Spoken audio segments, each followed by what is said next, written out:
Ош облусунда сүйлөшкөн кызын мыкаачылык менен өлтүрүп, сөөгүн өзүнүн үйүнүн коросуна көмүп койгон жаранга жогорку соттун өкүмү чыкты. Бул тууралуу аталган соттун сайтында айтылат. Маалым болгондой, айыпталуучу Келдибек былтыр 28-июлда Кара Суу райондук соттун чечими менен 15 жылга кесилген. Андан кийин иш Ош облустук сотунда каралып, 30-сентябрда сот аны өмүр бою эркинен ажыраткан. Ош облустук соттун чечими менен макул болбой, айыпталуучунун жактоочусу жогорку сотко кайрылган. Бул иш жогорку сотто 1-февралда каралган.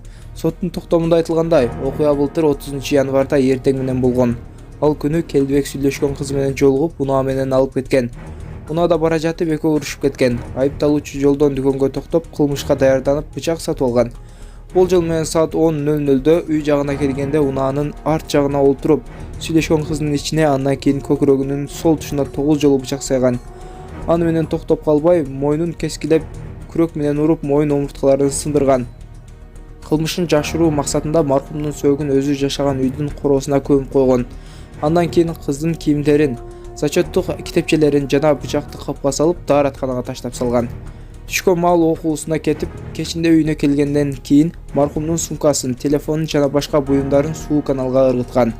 Ошол күнү кечинде маркум кыздын туугандары аны издеп Келдибекке чалышкан.